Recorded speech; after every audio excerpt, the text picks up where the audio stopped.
What's up, y'all? We back at it with another movie review.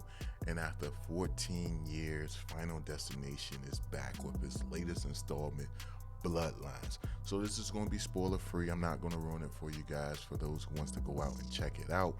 We're going to get right into it, man. Is it the best Final Destination movie? No. No. Is it a good Final Destination movie? Yes. Yes, it is. So for me, I would say the first two movies, classics. If you haven't seen them, I suggest you go back and check them out. I would say now the first is really good to me, but I would say the second one was probably my favorite. So in my ranking of, which ones I like the most, it would be 2, 1, this one, Bloodline. Then I would go with 5, 3, 4 being last. But I mean, when it comes to this movie, even though it's not the best one out of everyone made, it still was pretty good, man. Not only that, we got this as the final film that we will ever see Tony Todd, and he passed away. And there's a moment in this movie where he's giving a speech, and if you a huge Tony Todd fan, it's gonna hit you. That speech is gonna hit you. I'm not gonna say what the speech is about. I feel like he was talking to us as the viewers, not necessarily talking to the people within the film.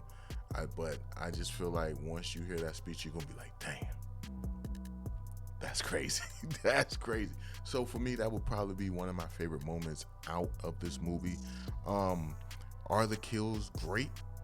Yeah, they're cool for the most part, very creative. Even got some funny ones in there that'll make you laugh, like, yo, damn, that's crazy that it went down like that. They got some of those. What I feel like holds some of the kills back, in my opinion, is this CGI, and it seems like a lot of people are going that route because it's cheaper.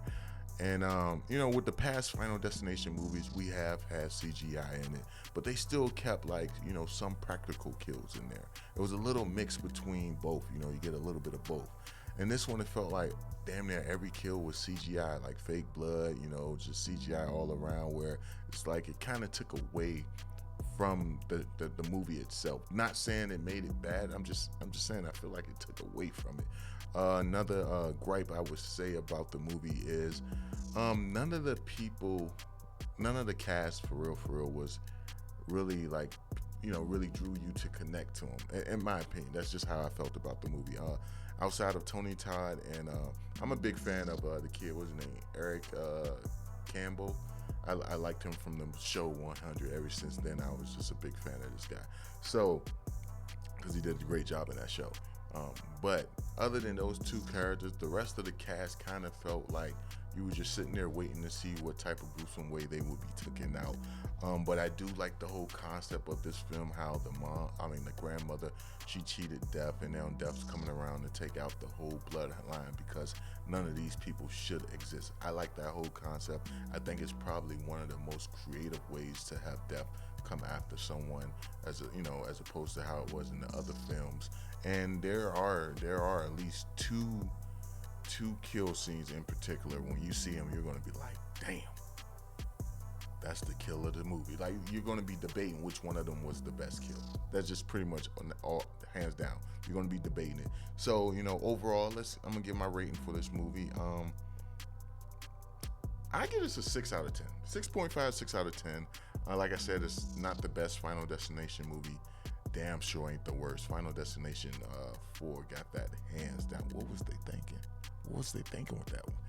But all in all, man, I feel like it's something worth watching. Is it worth going to the theaters for? I would say if you got nothing else to do, yeah. Otherwise, I would say just wait for it to come on Blu-ray or DVD, VHS if you're into that. But for those who have seen it, let me know, did you like it down below? I'm curious to hear your thoughts, and I will catch you in the next one. Peace.